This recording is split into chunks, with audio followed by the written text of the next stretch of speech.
Hello my dear students. So in my previous lecture हम लोगों ने क्या देखा था कि हम लोगों ने देखा था कि नॉर्मेलिटी क्या होती है, वेट बाय वेट परसेंटेज और वेट बाय वॉल्यूम परसेंटेज को हम लोग कैसे कोरिलेट कर सकते हैं, मोलैरिटी और मोलैलिटी में कैसे रिलेशन हम लोग बना सकते हैं। तो वो सब बातें हम लोग ने देखी थी। ठीक है बेटा, चलो। तो मैंने लास्ट वीडियो के एंड में बताया था कि मैं अभी आपको मुलाकात करवाऊँगा एक अलग फैक्टर से जो बहुत बहुत काम देने वाला है अपने को। उसका नाम है मोल फ्रैक्शन। ओके, तो अभी हम लोग चालू करेंगे। अभी हम लोग चालू करेंगे मोल फ्रैक्शन। और अभी हम लोग इस चैप्टर जो सॉल्यूशन नाम का चैप्टर आपको दिया है 12th में, उस चैप्टर के बेसिक्स में अभी जा रहे हैं। ठीक है, चलो चालू करते हैं बेटा। आज हम लोग पढ़ेंगे मोल फ्रैक्शन। ओके, नॉर्मली बेटा मोल फ्रैक्शन बहुत आसान होता है, लेकिन इसके ऊपर के क्वेश्चन थोड़े से एकदम क्या बोलते हैं, एंटिक होते हैं। एंटिक होते हैं मतलब क्या, हम लोग को पहले पता होना चाहिए सॉल्यूट क्या होता है, सॉल्वेंट क्या होता है। लेकिन हम लोग क्वेश्चन देखेंगे एक, उसके ऊपर से हम लोग कर लेंगे। ठीक है, चलो मोल फ्रैक्शन। अभी normally mole fraction denoted by this sign, ये, और इसको normally this is a Greek symbol, इसको हम लोग चाय बोलते हैं या ची बोलो, कुछ भी बोलो, चाय बोलते हैं। लेकिन नॉर्मली आप देखोगे तो जेई नीट की बुक में या अगर आप टेक्स्ट बुक में देखोगे तो नॉर्मली इसको एक्स से डिनोट किया गया है। किससे डिनोट किया गया है? एक्स से डिनोट किया है। ऑब्वियसली वो एक्स नहीं है, हमेशा याद रखो, ये एक्स नहीं, वो जो नॉर्मली टेक्स्ट बुक में दिया है वो एक्स है, लेकिन मोल फ्रैक्शन का सिंबल असलियत में ये है, चाय है। इतना याद रखना। तो अभी हम लोग गवर्नमेंट टेक्स्ट बुक के हिसाब से चल रहे हैं, तो अभी हम लोग मोल फ्रैक्शन को बेटा डिनोट करेंगे एक्स से। ठीक है, चलो। Mole fraction denoted by capital x. Okay, हम लोग इसको एक्स से मान के चलने वाले हैं, लेकिन याद रखना बेटा असलियत में ये एक्स नहीं है, ये क्या है, चाय है। ठीक है, CHI। ओके, ग्रीक सिंबल है वो। अभी देखते हैं मोल फ्रैक्शन होता क्या है। आपको नाम से पता चलना चाहिए मतलब इसमें होता क्या है। मोल फ्रैक्शन, फ्रैक्शन मतलब ऑब्वियसली कोई ना कोई तो रेशियो रहेगा। ठीक है, चलो। अभी हम लोग देखते हैं मोल फ्रैक्शन दो तरीके के होते हैं। मोल फ्रैक्शन ऑफ सॉल्यूट होता है और मोल फ्रैक्शन ऑफ सॉल्वेंट होता है।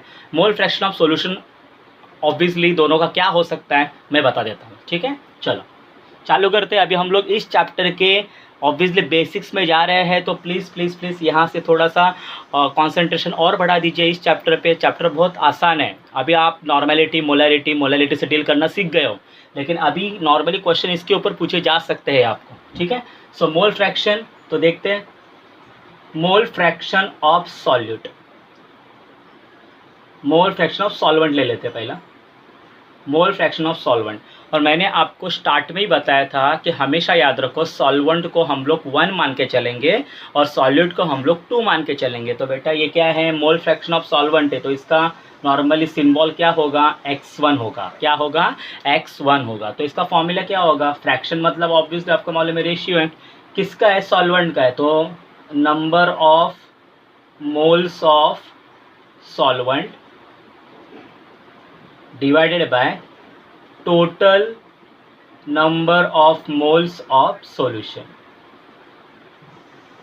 ये नॉर्मली मोल फ्रैक्शन का फॉर्मूला होता है। ठीक है, आप इधर जो लिखोगे वो ऊपर आएगा, ध्यान देना, लेकिन जो डिनोमिनेटर में है वो सेम रहेगा। सो मोल फ्रैक्शन ऑफ सॉल्वेंट क्या होगा, number of moles of solvent divided by total number of moles of solution. चलो इसका हम लोग रिप्रेजेंटेशन में लिख देते हैं, x1।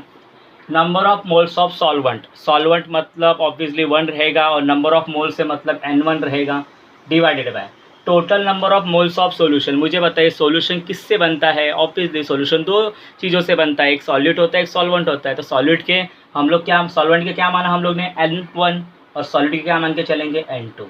तो बेटा ये फॉर्मूला बन गया हम लोग का नॉर्मली मोल फ्रैक्शन का। ठीक है, बहुत से स्टूडेंट मुझे पूछते हैं कि मोल फ्रैक्शन को यूनिट रहता है क्या। आप ही कंपेयर कर लीजिए ना, आप ही कर लीजिए, बताइए ये जो क्वांटिटी रहेगी इसका यूनिट क्या रहेगा, मोल रहेगा, और ये भी मोल में आएगा, तो मोल से मोल कट गया, तो ऑब्वियसली मोल फ्रैक्शन को यूनिट रहेगा क्या, नहीं रहेगा। तो याद रखना बेटा mole fraction doesn't have any unit. ठीक है, ये हो गया मोल फ्रैक्शन ऑफ सॉल्वेंट। तो अभी हम लोग डील करेंगे मोल फ्रैक्शन ऑफ सॉल्यूट की। मोल fraction of solute obviously denoted by x2। उसका फॉर्मूला क्या रहेगा, number of moles of solvent तो हो गया है, तो अभी इसका क्या आएगा, number of moles of solute. ठीक है, सो क्या आएगा, number of moles of solute और मैंने जैसे बोला था ये ऑब्वियसली नीचे रहने वाला है, total number of moles of solution.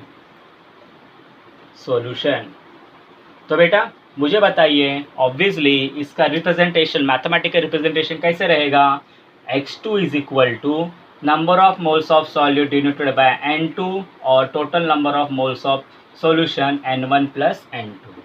सो हम लोग ने ये भी कर लिया। सो देखो मोल फ्रैक्शन ऑफ सॉल्वेंट का फॉर्मूला बन रहा है x1 is equal to n1 upon n1 plus n2 और x2 is equal to n2 upon n1 plus n2।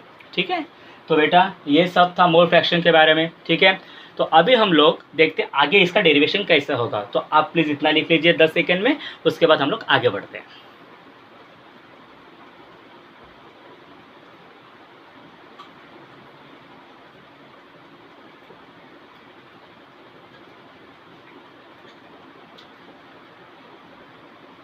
चलो बेटा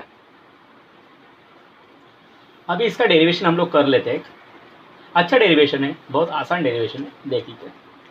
अभी नॉर्मली बहुत बार जब हम लोग प्रैक्टिस पेपर्स देते हैं स्टूडेंट्स लोग को, तो नॉर्मली ये क्वेश्चन तो मैं हमेशा पूछता हूँ। बोर्ड में नॉर्मली इतनी बार नहीं आ चुका है, लेकिन न्यूमेरिकल सॉल्व करने के लिए ये फॉर्मूला बहुत यूज़ होने वाला है। देखो अगर हम लोग x1 प्लस x2 कर ले, मुझे बताइए x1 प्लस x2 मतलब लेफ्ट हैंड साइड की एडिशन कर रहे हैं हम लोग। अगर हम लोग लेफ्ट हैंड साइड की एडिशन कर रहे हैं मतलब राइट हैंड साइड की भी एडिशन करनी ही पड़ेगी, दूसरा कोई रास्ता नहीं है। तो हम लोग क्या करेंगे, n1 upon n1 plus n2 plus n2 upon n1 plus n2। ठीक है, तो आप देख सकते हो कि दोनों का डिनोमिनेटर सेम है, तो हम लोग क्या करेंगे उसको एक ही बार लिखेंगे n1 प्लस n2 और ऊपर का न्यूमरेटर की एडिशन होगी, मतलब क्या होगा n1 प्लस n2 हो जाएगा। तो बेटा आप देख सकते हो कि आपका रिजल्ट आ चुका है और आपका आंसर आएगा बेटा, कितना आएगा, ये कैंसिल तो 1। तो बेटा हमेशा याद रखो x1 प्लस x2 हमेशा 1 रहेगा।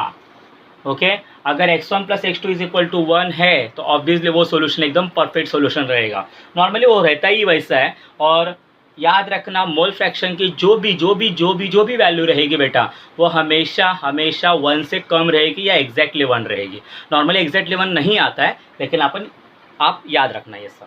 ठीक है, so x1 plus x2 is equal to 1।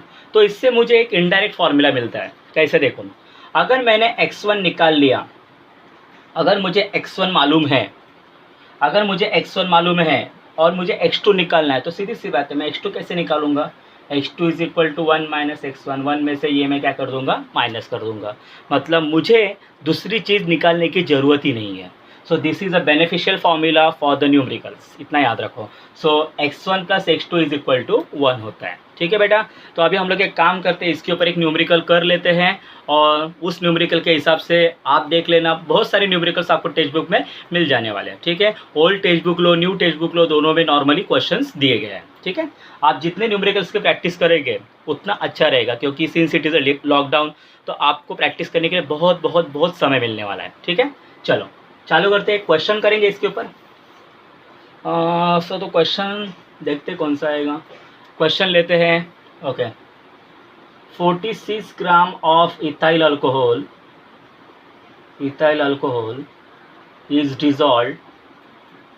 is dissolved in 90 gram of water. Calculate mole fraction of ethyl alcohol and water. Okay, आपको मालूम है इथाइल अल्कोहल वाटर में डिज़ोल्व होता है, घुल जाता है वो। ठीक है, तो ये बहुत आसान क्वेश्चन है। अगर इस क्वेश्चन के आप डेटा लिख पाओगे तो बहुत आसान हो जाएगा। चलो देख लेते हैं क्या बोला इन्होंने। 46 ग्राम ऑफ इथाइल अल्कोहल को उन्होंने वाटर में डिज़ोल्व किया है। वाटर का क्वांटिटी 90 ग्राम है। तो मैंने देखो शुरुआत में बोला था इसमें आपको सॉल्यूट और सॉल्वेंट पहचान आना चाहिए। तो आप देख सकते हो इथाइल अल्कोहल का जो भी वेट दिया है 46 ग्राम दिया है और वाटर का वेट दिया है 90 ग्राम। तो हमारे डेफिनेशन के हिसाब से जाए तो बेटा 46 ग्राम 90 ग्राम से कम है, मतलब वो सॉल्यूट हो गया और ये क्या हो गया, सॉल्वेंट हो गया।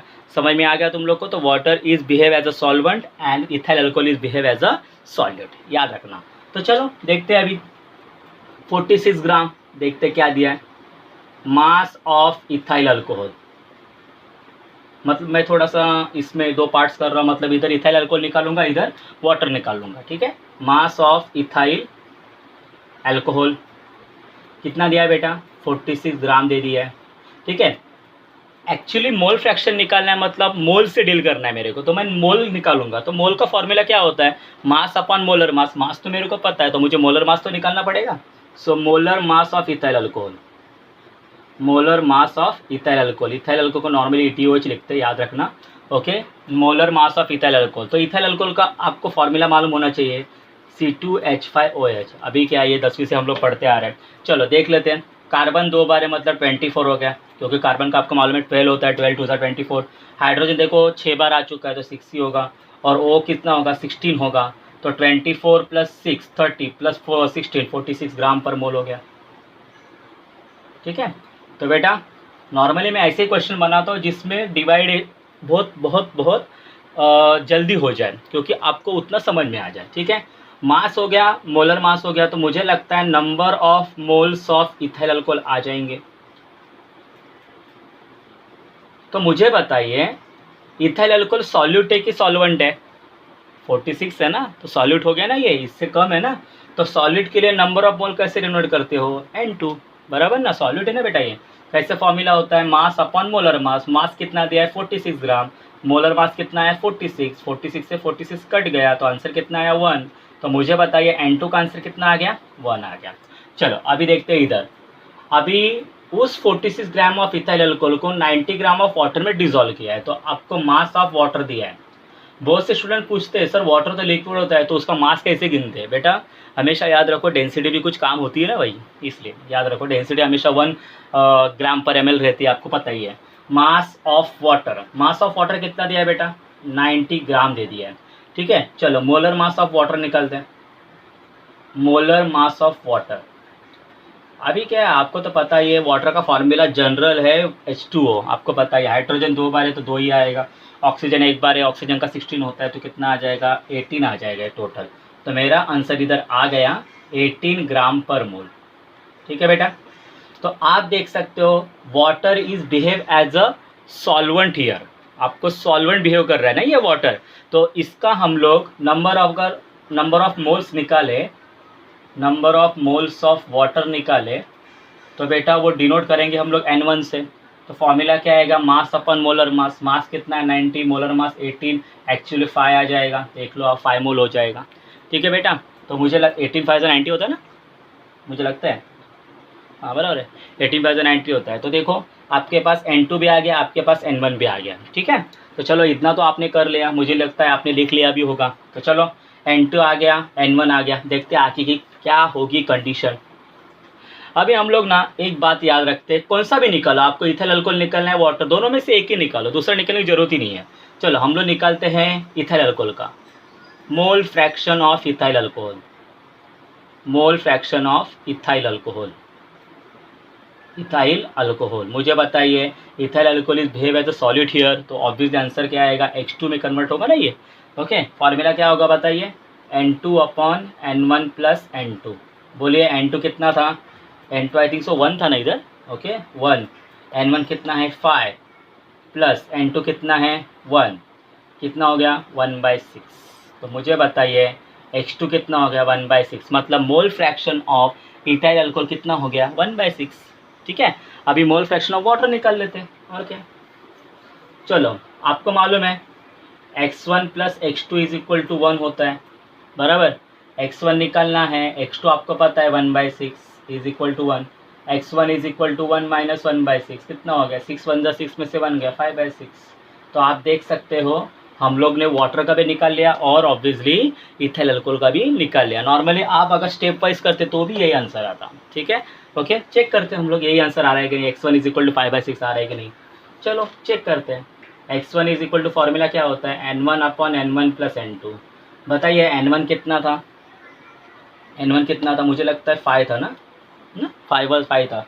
N1 कितना था 5 प्लस N2 कितना था 1, कितना हो जाएगा 5/6, देखो आ गया ना। तो पहले जो आंसर निकाला था और ये आंसर बहुत आसान है, ठीक है। इसको डिवाइड करना है तो करो, नहीं करना है तो मत करो, आपके ऊपर डिपेंड है। और लेकिन याद रखना बेटा, इसको यूनिट मत लिखना कभी भी, ओके, क्योंकि इसका यूनिट होता ही नहीं है, मोल से मोल कट जाएगा ना, तो यूनिट लेस क्वांटिटी है ये। सी, तो मोल फ्रैक्शन मुझे लगता है आपको बहुत अच्छे से समझा है। और याद रखना बेटा, इसमें मोल फ्रैक्शन आपको बहुत काम देगा राउल्ट्स लॉ में। ये लॉ, एक लॉ आगे हम लोग पढ़ेंगे, राउल्ट्स लॉ में मोल फ्रैक्शन बहुत काम देने वाला है। ओके, तो नॉर्मली ये थोड़ा टॉपिक पढ़ने लायक है, तो आप आसानी से पढ़ सकते हो। ठीक है, तो बेटा इतना कॉपी करो, उसके बाद हम लोग आगे बढ़ते हैं।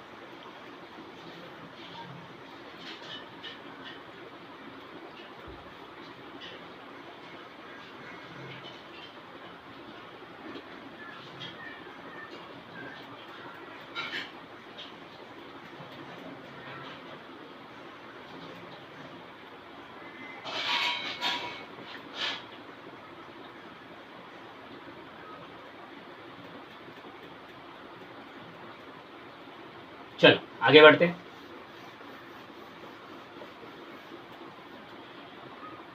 बेटा अभी हम लोग ने मोल फ्रैक्शन का कॉन्सेप्ट पढ़ लिया, एक एग्जांपल भी कर लिया। आप ऐसे एग्जांपल खुद से बना सकते हो, आप आराम से कैलकुलेशन कर सकते हो।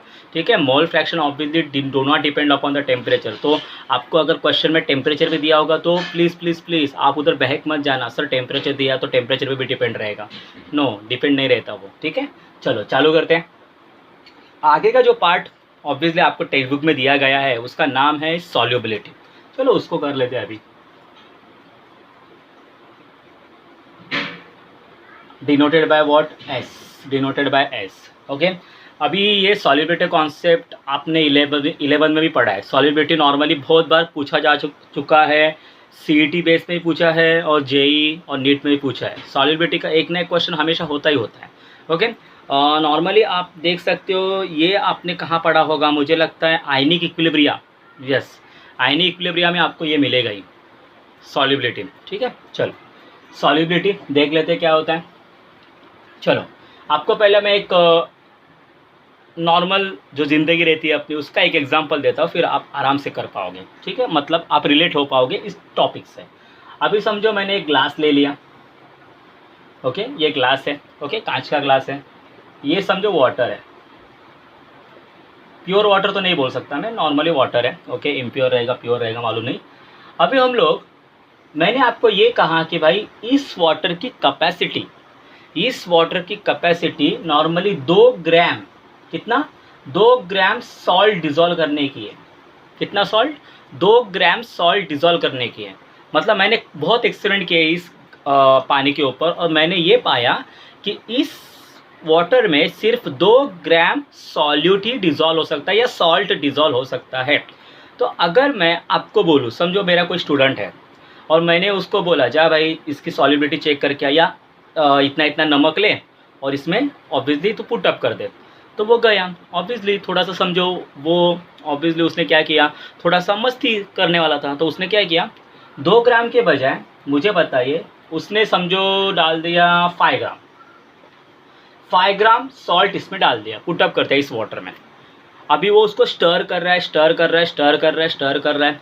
वो देख रहा है, फिर भी स्टर करने के बाद भी देख रहा है, तो उसको दिख रहा है कि कुछ तो सॉल्ट बचेगा ही ना, क्योंकि मैंने क्या बोला है कि इस वाटर की कैपेसिटी 2 ग्राम सॉल्ट डिज़ोल्व करने की है। इस बंदे ने कितना डाला है? 5 ग्राम। तो ऑब्वियसली ये वाटर क्या करेगा, सिर्फ 2 ग्राम सॉल्ट डिज़ोल्व करने की कैपेसिटी रखेगा। ओके, तो 2 ग्राम सॉल्ट इसमें डिज़ोल्व हो जाएगा अच्छे से। हाँ, जो भी पानी है वो ऑब्वियसली आपको सॉल्टी लगेगा, सॉल्टी लगेगा। लेकिन जो एक्स्ट्रा 3 ग्राम बचा ना, ये एक्स्ट्रा 3 ग्राम थोड़ी इसमें डिज़ोल्व होने वाला है, नहीं डिज़ोल्व होगा ना, क्योंकि इसकी कैपेसिटी के बाहर है वो। तो ऑब्वियसली वो नॉर्मली इधर आ जाएगा, आप देखोगे तो इधर आ जाएगा। हाँ, इसको भी डिज़ोल्व करने के बहुत तरीके, लेकिन मैं अभी नहीं बताना चाहता वो।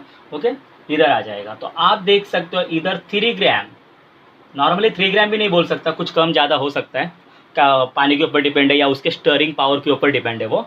ओके, तो 3 ग्राम नॉर्मली हम लोग मान के चलते हैं, 3 ग्राम सॉल्ट बेटा इधर दिखेगा। तो मुझे बताइए 5 ग्राम में से 2 ग्राम डिज़ोल्व हो गया, 3 ग्राम बचा, तो इस वाटर की सॉल्युबिलिटी कितनी है? 2 ही ग्राम है। मैंने चेक किया ना, 2 ग्राम है। तो सॉल्युबिलिटी आपको पता चला क्या होता है? Solubility is nothing but what? Amount of solute, amount of solute पर लीटर।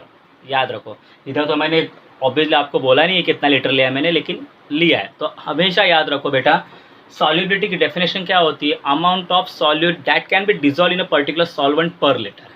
1 लीटर में कितना सॉल्यूट डिज़ोल्व कर सकते हैं हम लोग कि वो क्लियर सॉल्यूशन मिले, उसको हम लोग क्या बोलेंगे, सॉल्युबिलिटी बोलेंगे। ठीक है, इतना याद रखो। चलो सॉल्युबिलिटी की डेफिनेशन पढ़ लेते हैं हम लोग। नॉर्मली डेफिनेशन ना वेरी होती है, याद रखो।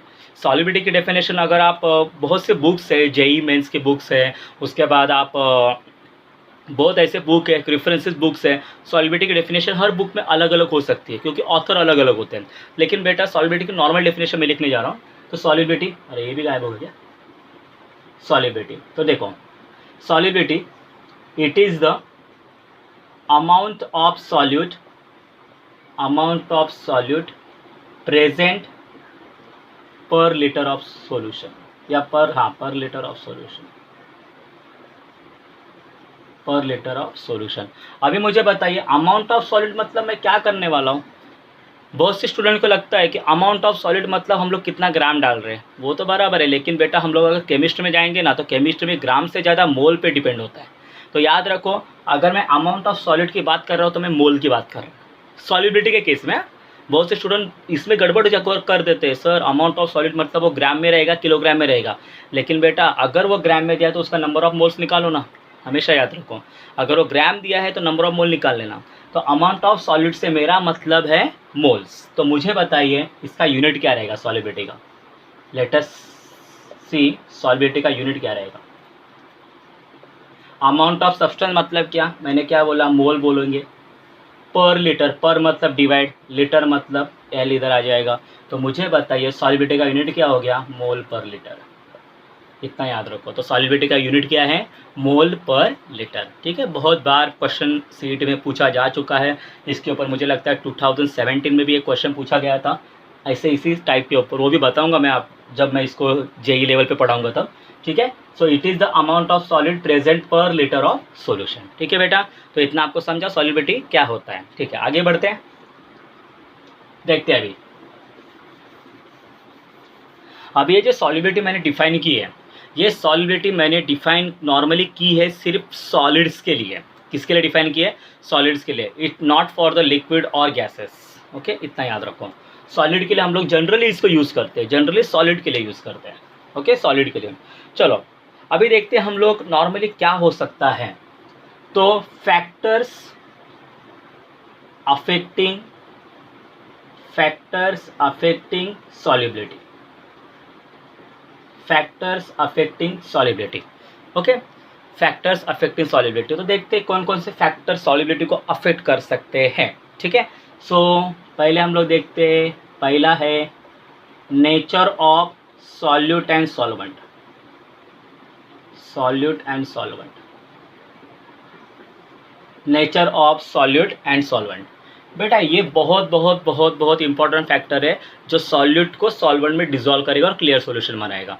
अभी ध्यान देना एक अच्छे, देखो एक स्टोरी बताता हूँ, स्टोरी नहीं है, नॉर्मली एक आप घटना है, आपको पता चलेगा। समझो अगर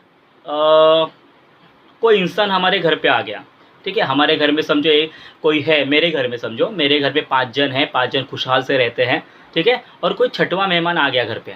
ठीक है, अभी मेहमान आने के ऊपर ऑब्वियसली आपको पता है अगर एक मेहमान आता है तो हम लोग भी मेहमान के तरीका बिहेव करने लगते हैं। ऑब्वियसली उनके सामने हम लोग अपनी अच्छाई दिखाते हैं, बराबर है। तो बेटा वो छठवां जो मेहमान आ गया है वो समझो 6-7 महीने के लिए हम लोग के इधर रुकना चाहता है और हम लोग ने उनको परमिशन दे दी। तो हम लोग क्या करेंगे, नॉर्मली हम लोग उनसे पहले जो 10-12 दिन है नॉर्मली मेहमान नवाजी करेंगे, लेकिन एज जैसे जैसे डेज बढ़ते जाएगा वैसे वैसे हम लोग क्या करेंगे, उनको ऑब्वियसली नॉर्मल तरीके से बिहेव करना चालू कर देंगे। झगड़ा नहीं करेंगे, झगड़ा नहीं, ऑब्वियसली हमें मालूम है कि वो कभी ना कभी तो जाएगा तो ऑब्वियसली कुछ अच्छी यादें लेके जाए। ठीक है, झगड़ा नहीं करेंगे, लेकिन जैसे जैसे दिन बीतते जाएंगे वैसे वैसे हम लोग उनको नॉर्मल पीपल के मतलब हम लोग के तरीके ट्रीट करना चालू करेंगे। उनको ये एहसास नहीं होने देंगे कि वो मेहमान हैं, बराबर है। तो अभी ये मैं क्यों बता रहा हूँ, क्योंकि ये जो फैक्टर, ये नेचर है ना बेटा, वो भी बहुत इंपॉर्टेंट है।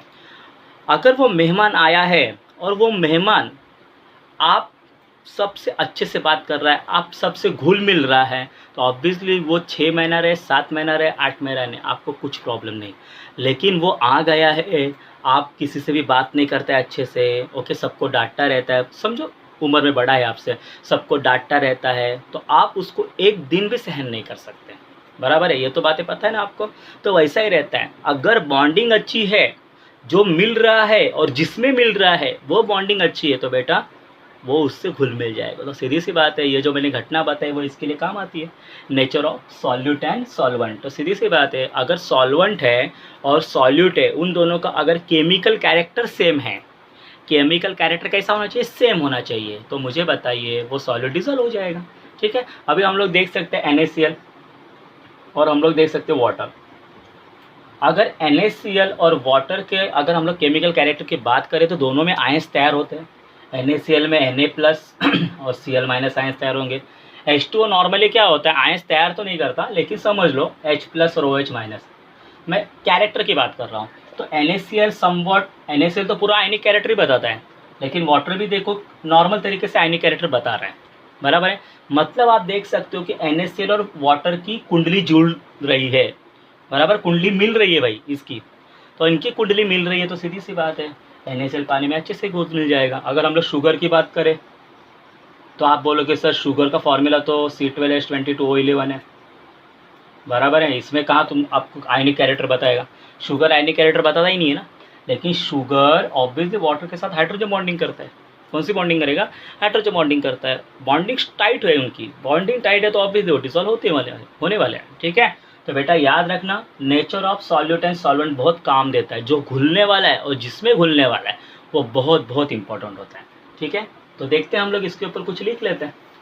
ओके, नॉर्मली अपने मन का लिखने का इसके ऊपर बहुत आसान होता है ये। Okay, if both solute and solvent has similar, मैं सेम नहीं बोल रहा हूँ, सिमिलर मतलब ऊंच नीच हो सकती है, similar chemical character, similar chemical character, then solubility increases, solubility of solute जो भी है इंक्रीजेस। तो ये बात तो मैंने ऑब्वियसली आपको बता दी कि ये होना ही चाहिए, nature of solute and solvent. ठीक है, और इसमें एक प्रिंसिपल काम आता है, that is like dissolve like, like dissolve like. बराबर है, लाइक डिजॉल्व लाइक मतलब लाइक लाइक, देखो दोनों सेम है, मतलब दो वर्ड सेम है तो एक दूसरे को डिजॉल्व करेंगे। ये केमिस्ट्री का प्रिंसिपल है, लाइक डिजॉल्व लाइक। बराबर है, मतलब NaCl का और वाटर का नेचर थोड़ा आसपास सेम था, इसलिए नॉर्मली क्या था, दोनों एक दूसरे से डिजॉल्व हो रहे थे। शुगर हाइड्रोजन बॉन्डिंग बनाता है, तो इन दोनों का नेचर सेम था, तो लाइक डिजॉल्व लाइक मतलब पोलार, याद रखना, polar dissolve in polar solvent. Water polar solvent है, याद रखना कभी भी। वाटर कैसा है, पोलर है, H+OH- polarity but dipole moment उसमें काम आता है। Polar dissolve polars. ओके, तो नॉन पोलर किस में डिजॉल्व होगा बेटा, non polar dissolve in non polar. तो आप बोलोगे सर इसका एग्जांपल दीजिए, तो एकदम बेस्ट एग्जांपल है कोलेस्टेरॉल। कोलेस्टेरॉल नॉन पोलर है, आपको मालूम है कोलेस्टेरॉल जो नॉर्मली चर्बी बोलते हैं हम लोग उसको, कोलेस्टेरॉल। ये जो कोलेस्टेरॉल है ना, ये नॉर्मली नॉन पोलर है, तो कोलेस्टेरॉल आप देख सकते हैं पानी में तो डिजॉल्व नहीं होने वाला, क्यों, पानी पोलर है, नॉन पोलर में पोलर डिजॉल्व ही नहीं होगा। तो कोलेस्टेरॉल को डिजॉल्व होने के लिए नॉन पोलर ही सॉल्वेंट चाहिए ना, तो ये नॉर्मली बेंजीन में डिजॉल्व होता है, याद रखना। तो कोलेस्टेरॉल डिजॉल्व इन बेंजीन। ठीक है, बेंजीन नॉन पोलर है। ओके, बेंजीन का फॉर्मूला क्या है, C6H6, पोलरिटी उसकी बढ़ने वाली ही नहीं है, या पोलरिटी दिखाएगा ही नहीं वो।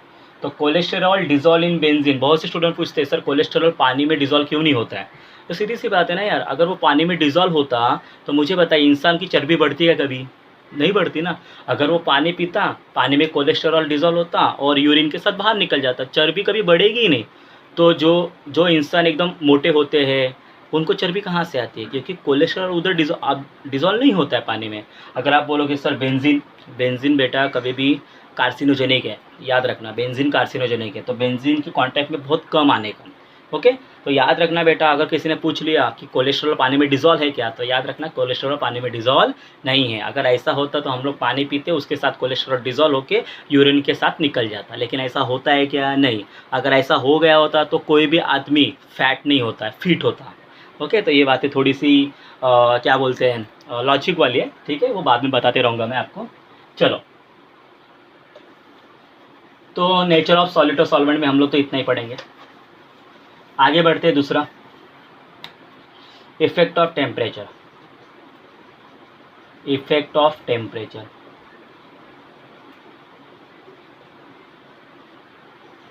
ये बहुत काम की चीज़ है इफेक्ट ऑफ टेम्परेचर, क्योंकि नॉर्मली इसमें भी आपको वैरायटी मिलने वाली है। इफेक्ट ऑफ टेम्परेचर, अभी आपको इतना पता है अगर मैं एक एग्जांपल ले लूँ, नॉर्मली आपको इतना पता है, आप चाय बना रहे हो, चलो आप टी बना रहे हो, चाय बना रहे हो, एक बर्तन लिया, उसमें आपने पानी लिया, उसमें आपने क्या बोलते हैं टी पाउडर ले ली, चाय पत्ती ले ली, और उसमें आपने मिल्क ले लिया, और उसमें आपने शुगर एक किया, डिज़ोल्व किया, ओके, शुगर डिज़ोल्व कर दिया, और आप उसको क्या कर रहे हो, स्टर कर रहे हो। स्टर, मैं बोला हीट नहीं किया अभी तक, हाँ, स्टर कर रहे हो, स्टर कर रहे हो। ऐसे कप में देते हो क्या चाय मेहमान को? नहीं देते ना, या खुद भी नहीं पीते। हम लोग को इसको थोड़ा सा हीट करना पड़ता ही है ना। अरे हीट करने पे क्या होता है, ये जो क्वांटिटी सब मिक्सअप हो जाती है, शुगर क्या होती है, पूरी डिज़ोल्व हो जाती है। हाँ, चाय पत्ती डिज़ोल्व नहीं होती, ऊपर रहती है, आपको मालूम है, ओके। तो नॉर्मली शुगर डिज़ोल्व होने के लिए हम लोग को ये हीट बढ़ानी पड़ती है। तो आपको इतना पता चल गया होगा, शुगर सॉलिड है, तो जैसे जैसे आप टेम्परेचर बढ़ाओगे, शुगर की सॉलिबिलिटी क्या होगी, बढ़ेगी, घुल मिल जाएगा ना उसमें, बराबर ना। तो आपको पता चल गया होगा, सॉलिड का नॉर्मली क्या होता है, जैसे जैसे टेम्परेचर बढ़ता है वैसे वैसे सॉलिबिलिटी बढ़ती है, ओके। लेकिन सब सॉलिड के बारे में ऐसा नहीं होता, याद रखना। एक बेस्ट एग्जांपल मैंने आपको दे दिया चाय का। अगर चाय को अभी आपने देखा होगा, मैं फिर से बताता हूँ, नॉर्मली थोड़ा अगर मैंने घाई घाई में मतलब बहुत जल्दी जल्दी बोला है तो अभी थोड़ा सा आराम से बोलता हूँ। अभी आप देखोगे, एक बर्तन ले लो, उसमें आप देखो पानी ले लो, चाय पत्ती ले लो, उसमें शुगर ले लो, दूध डाल दो, उसको स्टर करो और मेहमान को दे दो चाय पीने के लिए। उसको चाय बोलोगे क्या? जब तक आप उसको हीट नहीं करोगे और जब तक वो शुगर उसमें डिज़ोल्व नहीं होगी, हाँ स्पून से स्टर करने के बाद डिज़ोल्व होगी, लेकिन बेटा ये जो बाकी का माल मटेरियल जो टी पाउडर है उसका जो स्वाद है इसको थोड़ी आने वाला है, बराबर ना, ये बात तो बराबर है कि नहीं। तो जैसे जैसे आप टेम्परेचर बढ़ाओगे वैसे वैसे शुगर के पार्टिकल्स ब्रेक होना चालू हो जाएंगे। शुगर के पार्टिकल ब्रेक होना चालू हो जाएंगे तो वो उसमें डिज़ोल्व होते जाएंगे। तो जैसे जैसे आप टेम्परेचर बढ़ाओगे वैसे वैसे सॉलिबिलिटी बढ़ेगी। तो मैं जनरल ये बात करना चाहता हूँ कि सॉलिड की सॉल्युबिलिटी टेम्परेचर बढ़ाने के साथ बढ़ती है, ठीक है। इतना तो पता है आपको, इतना तो आपको पता चल गया। तो मैं नॉर्मली इफेक्ट ऑफ टेम्परेचर क्या करूँगा, as temperature increases solubility of solid increases. समझ में आ गया। लेकिन बेटा दो ऐसे एग्जाम्पल हैं जो हम लोग को लॉजिकली देखने हैं, ठीक है। तो मैं इधर लिखता हूँ,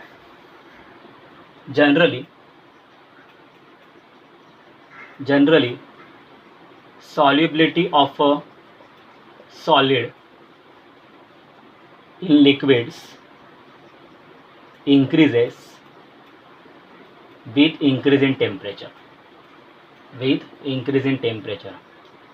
मैं ये जनरली बात कर रहा हूँ, याद रखो। इधर ये वर्ड लिखा है, इस वर्ड का बहुत बड़ा महत्व है। जनरली मतलब नॉर्मल बातें करते हैं हम लोग। अभी देखते क्या ऐसे इसमें कौन सी कठिनाई आती है। तो हम लोग दो एग्जाम्पल लेंगे। फॉर एग्जाम्पल इसके लिए मैं एग्जाम्पल ले रहा हूँ KCl का, इसके लिए मैं एग्जाम्पल ले रहा हूँ KCl का, ठीक है। Potassium chloride KCl, for example KCl। अगर आप KCl की बात करोगे ना तो ये वाटर है, समझो ये वाटर है, ठीक है। ध्यान देना मैं क्या बोल रहा हूँ। आपके टेक्स्ट बुक में भी यही एग्जाम्पल दिया है और यही एग्जाम्पल आप JEE नीट में भी पढ़ सकते हो। KCl, अगर आप वाटर ले रहे हो और वाटर में जब आप KCl के पार्टिकल्स डालोगे, क्रिस्टल्स डालोगे, बराबर है, तो ये क्रिस्टल्स क्या होंगे, अपने आप डिज़ोल्व होते जाएंगे, ओके, अपने आप डिज़ोल्व होते जाएंगे। आप थोड़ा सा स्टर करोगे अपने आप डिज़ोल्व होते जाएंगे। क्यों ये डिज़ोल्व होते हैं? क्योंकि एडिशन ऑफ, ध्यान रखना मैं क्या बोल रहा हूँ, addition of KCl into water. KCl जब आप वाटर में डालोगे तो वो एंडोथर्मिक प्रोसेस होती है। कौन सी प्रोसेस होती है? एंडोथर्मिक प्रोसेस होती है। एंडोथर्मिक मतलब क्या? हीट एब्जॉर्ब करना। मतलब जब आप KCl इसमें डालते हो तो ये सराउंड की हीट एब्जॉर्ब कर लेता है। बाहर की जो वातावरण होती है इसका, उसकी हीट ये एब्जॉर्ब कर लेता है। मतलब इसको एनर्जी मिल जाती है, बराबर, इसको एनर्जी मिल जाती है टूटने के लिए। तो टूटने के लिए मिल जाती है तो ये पानी में डिज़ोल्व हो जाएगा। मतलब जो बड़े बड़े पार्टिकल थे वो अभी छोटे छोटे पार्टिकल में डिज़ोल्व हो जाएंगे। और जैसे ही आप इसको टेम्परेचर बढ़ाओगे, मतलब आप इसको हीट करोगे, समझो मैंने हीट करना चालू कर दिया, इधर से भी तो वो एनर्जी ले रहे हैं और आप इसको हीट कर रहे हो, मतलब आप इसको एनर्जी और दे रहे हो, बराबर है। इधर से भी वो एनर्जी ले रहा है और इधर से भी वो हीट ले रहा है, इधर से भी हीट ले रहा है, इधर से भी हीट ले रहा है, मतलब इसकी हीट और बढ़ने वाली है। अगर हीट बढ़ रही है तो सीधी सी बात है पार्टिकल और छोटे छोटे होते जाएंगे, और छोटे छोटे होते जाएंगे मतलब पार्टिकल डिसॉल्व होते जाएंगे, मतलब सॉलिबिलिटी क्या होगी, बढ़ गई। तो केसीएल के बारे में ये हम लोग बोल सकते हैं।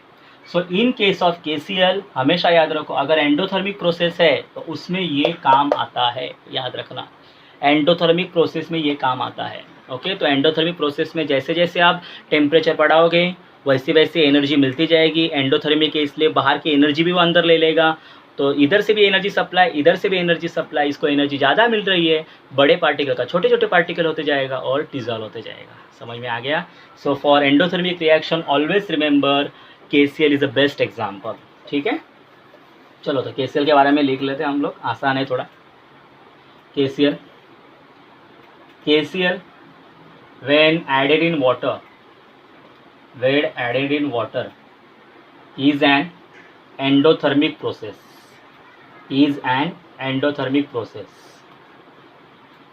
if temperature increases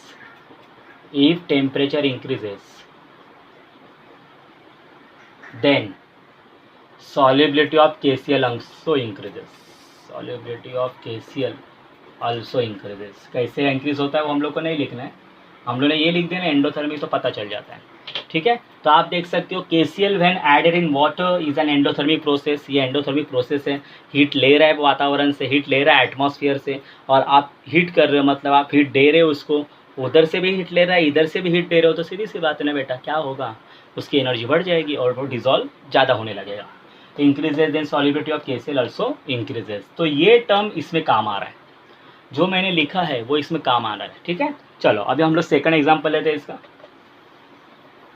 इसका जो सेकंड एग्जांपल है बेटा, सेकंड एग्जांपल खतरनाक है थोड़ा। Next for example calcium chloride CaCl2। Okay, calcium chloride आपने देखा होगा, वाइट कलर का सॉल्ट रहता है। ओके, जब आप कैल्शियम क्लोराइड पानी में डालोगे तो और थोड़ा सा पानी में हाथ डाल के देखो, वो गर्म हो जाएगा पानी। ओके, क्योंकि कैल्शियम क्लोराइड ये एंडोथर्मिक रिएक्शन नहीं बताता। Calcium chloride, addition of calcium chloride to water is an exothermic reaction. ध्यान देना, अभी ये वाटर है और इसमें आपने कैल्शियम क्लोराइड डाला, तो कैल्शियम क्लोराइड क्या करता है, कैल्शियम क्लोराइड के समझो बड़े बड़े पार्टिकल्स है। कैल्शियम क्लोराइड क्या करता है, एक्सोथर्मिक प्रोसेस है। कौन सी प्रोसेस है, एक्सोथर्मिक, मतलब हीट रिलीज कर रहा है ये। मतलब क्या होगा, जब आप कैल्शियम क्लोराइड पानी में डालोगे तो हीट रिलीज हो जाएगी एटमॉस्फेयर में और ये घुलता जाएगा इसमें, क्योंकि हीट रिलीज करेगा तो नॉर्मली क्या होगा, इसकी एनर्जी कम होगी, तो इसके जो पार्टिकल्स है, इसको जो पार्टिकल्स है तभी वो छोटे छोटे बनते जाएंगे। याद रखना, कैल्शियम क्लोराइड जब एक्सोथर्मिक रिएक्शन होती है तो नॉर्मली हीट जाने के बाद पार्टिकल छोटे होते हैं। ठीक है, और अभी मुझे बताइए, इधर आप हीट कर रहे हो, सपोज आपने टेम्परेचर बढ़ा दिया, मुझे बताइए टेम्परेचर बढ़ा दिया मतलब आप इधर से इसको एनर्जी सप्लाई कर रहे हो, लेकिन इसकी टेंडेंसी क्या है, एनर्जी एब्जॉर्ब करना नहीं है, इसकी टेंडेंसी है एनर्जी रिलीज करना। तो यहाँ से जो एनर्जी सप्लाई करोगे वो बाहर फेंकते जाएगा, और बाहर फेंकते जा रहा है मतलब वो डिज़ोल्व होगा ही नहीं। तो जैसे जैसे आप टेम्परेचर बढ़ाओगे, याद रखना, जैसे जैसे आप टेम्परेचर बढ़ाओगे वो उतना एनर्जी बाहर फेंकेगा, तो कैल्शियम क्लोराइड कभी भी डिज़ोल्व नहीं होने लगा, उसका पार्टिकल्स रहेगा ही मतलब रहेगा। वो कब डिज़ोल्व होगा, अपने आप डिज़ोल्व होता है, उसको हीट नहीं करने का, कभी भी अपने आप डिज़ोल्व हो जाता है, क्योंकि उसकी वो एक्सोथर्मिक रिएक्शन है। तो देखो ये एक्सोथर्मिक रिएक्शन है, तो ये क्या करेगा, ये कैल्शियम क्लोराइड के बड़े बड़े पार्टिकल है, अगर आप हीट नहीं कर रहे हो तो यहाँ से रिएक्ट क्या होगा, एनर्जी बाहर चली जाएगी। अगर एनर्जी बाहर चलेगा तो इसका डिज़ोल्यूशन मतलब पानी में ऐड होने की या डिज़ोल्व होने की जो कैपेसिटी वो बढ़ती जाएगी। ओके, लेकिन जब आप इसको हीट करोगे तो आप इसको एनर्जी एक्स्ट्रा दे रहे हो, इसको एक्स्ट्रा एनर्जी की ज़रूरत है क्या, नहीं है, क्योंकि जो एनर्जी उसके पास है वही काफ़ी है उसको डिज़ोल्व करने के लिए, इसलिए तो एनर्जी बाहर फेंक रहा था वो। ओके, तो जब आप इसको एक्स्ट्रा एनर्जी सप्लाई कर रहे हो, okay, by heating with a burner, आप इसको बर्नर से हीट कर रहे हो तो आप इसको एक्स्ट्रा एनर्जी सप्लाई कर रहे हो। अरे उसके पास जो एनर्जी थी वो ऑलरेडी बाहर फेंक रहा था, आप इसको और एनर्जी दे रहे हो तो और बाहर फेंकेगा, मतलब ये डिज़ोल्व होगा क्या, नहीं होने वाला। तो याद रखो ये सेंटेंस कैल्शियम क्लोराइड के बारे में लागू नहीं होता है, वैलिड नहीं है। तो कैल्शियम क्लोराइड जैसे जैसे टेम्परेचर बढ़ा होगे सॉल्युबिलिटी डिक्रीज होती है। याद रखना, ये बेस्ट एग्जांपल है कैल्शियम क्लोराइड। और एक है लिथियम भी है कुछ, तो लिथियम हाइड्रोक्साइड होगा शायद, lithium chloride, sorry lithium chloride रहेगा, हाँ लिथियम क्लोराइड रहेगा। Calcium chloride addition of on adding into water is an exothermic reaction. ध्यान देना, एक्सोथर्मिक रिएक्शन मतलब ये हीट बाहर फेंक रहा है, हीट बाहर फेंक रहा है इसलिए वो डिजॉल्व होते जाता है। याद रखना, एक्सोथर्मिक में हीट बाहर फेंकेगा तो ये डिजॉल्व होता है, और आप एनर्जी उसको सप्लाई कर रहे हो, मतलब आप उसको एक्स्ट्रा एनर्जी दे रहे हो। अरे भाई, उसकी खुद की एनर्जी उसको सहन नहीं हो रही है, आप दूसरी एनर्जी दे रहे हो, क्या सहन करेगा बेचारा, बाहर फेंकते ही जाता है। और जैसे जैसे आप टेम्परेचर बढ़ाओगे सॉल्युबिलिटी कम होती है। Calcium chloride on adding into water is an exothermic reaction, hence as temperature increases, ऐसा लिख रहा हूँ अभी मैं, as temperature increases solubility of calcium chloride decreases। तो याद रखना बेटा, बहुत ऐसे सब्सटेंस होते हैं जिसकी सॉल्युबिलिटी कम हो जाती है टेम्परेचर बढ़ाने के बाद। क्यों कम होती है मैंने बता दिया। एक्सोथर्मिक रिएक्शन में सॉल्युबिलिटी कम होगी टेम्परेचर बढ़ाने के बाद, और एंडोथर्मिक रिएक्शन में सॉल्युबिलिटी बढ़ेगी टेम्परेचर बढ़ाने के बाद। ठीक है बेटा, so please write down this 2 example. ये 2 एग्जाम्पल बहुत बहुत इंपॉर्टेंट है बेटा, ठीक है। सो मुझे लगता है आपको ये पता चल गया होगा। इफेक्ट ऑफ टेम्परेचर हम लोगों ने पढ़ा सेकंड पार्ट, अभी सी पार्ट पढ़ लेते हैं। सी पार्ट हम लोग पढ़ लेते हैं। तो सी पार्ट है effect of pressure. Effect of pressure याद रखना बेटा, नॉर्मली प्रेशर सॉलिड और लिक्विड की सॉल्युबिलिटी पे काम नहीं करता, कभी भी याद रखो, क्योंकि सॉलिड और लिक्विड इनकम्प्रेसिबल रहते हैं। सॉलिड तो इनकम्प्रेसिबल है, लिक्विड तो कुछ हद तक कंप्रेसिबल होते हैं, लेकिन सॉलिड तो इनकम्प्रेसिबल रहते हैं। इसलिए प्रेशर नॉर्मली इन लोग के ऊपर रिएक्ट नहीं करता। तो नॉर्मली जनरली हम लोग ये लिख के चलेंगे, generally pressure do not have any effect on solubility of solid and liquid, solid and liquid as they are incompressible। कैसे है ये? इनकम्प्रेसिबल है। इनकम्प्रेसिबल मतलब हम लोग उसको कंप्रेस कर ही नहीं सकते। अगर उसको कंप्रेस नहीं कर रहे, प्रेशर देने के बाद जो कंप्रेस नहीं हो रहा है, एटम्स एक दूसरे के नज़दीक नहीं आ रहे, तो सीधी सी बात है वो डिसोल्यूशन का मतलब ही नहीं कुछ बचता है। ठीक है, तो समझ गए इफेक्ट ऑफ प्रेशर।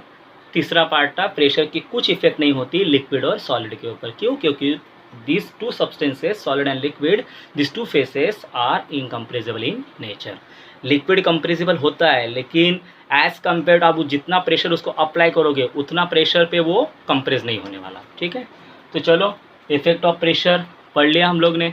तो आज हम लोग ने क्या क्या कवर अप किया? आज हम लोग ने मोल फ्रैक्शन कवर अप किया, उसके ऊपर एक एग्जांपल देखा, फिर हम लोग ने सॉल्युबिलिटी डेफिनेशन पढ़ी, फिर हम लोग ने सॉल्युबिलिटी के सॉलिड और सॉलिड की सॉल्युबिलिटी पे कौन कौन इफेक्ट करता है हम लोग ने देखा। क्या देखा? पहला nature of solute and solvent, दूसरा हम लोगों ने देखा इफेक्ट ऑफ टेम्परेचर, तीसरा हम लोगों ने देखा इफेक्ट ऑफ प्रेशर। ठीक है, तो अभी इन माय नेक्स्ट लेक्चर आप पढ़ोगे, बहुत अच्छे अच्छे लॉस पढ़ने वाले हैं, दैट इज़ हेनरीज लॉ पढ़ने वाले हो, उसके बाद राउल्ट्स लॉ, उसके बाद हम लोग कोलिगेटिव प्रॉपर्टीज़ को चालू कर देंगे। ठीक है बेटा, सो मुझे लगता है आपको ये समझ में आ गया होगा क्यों ऐसा होता है, क्यों इसमें रीज़निंग भी मैंने बता दी है क्या होता है। ठीक है, तो बेटा आप इस वीडियो को देखिए, अगर अच्छा लगे तो प्लीज़ लाइक कीजिए और शेयर ज़रूर करना, और अगर आपको वीडियो अच्छा लग रहा है तो प्लीज़ सब्सक्राइब माय चैनल। ठीक है बेटा, तो आज के लिए इतना ही, धन्यवाद।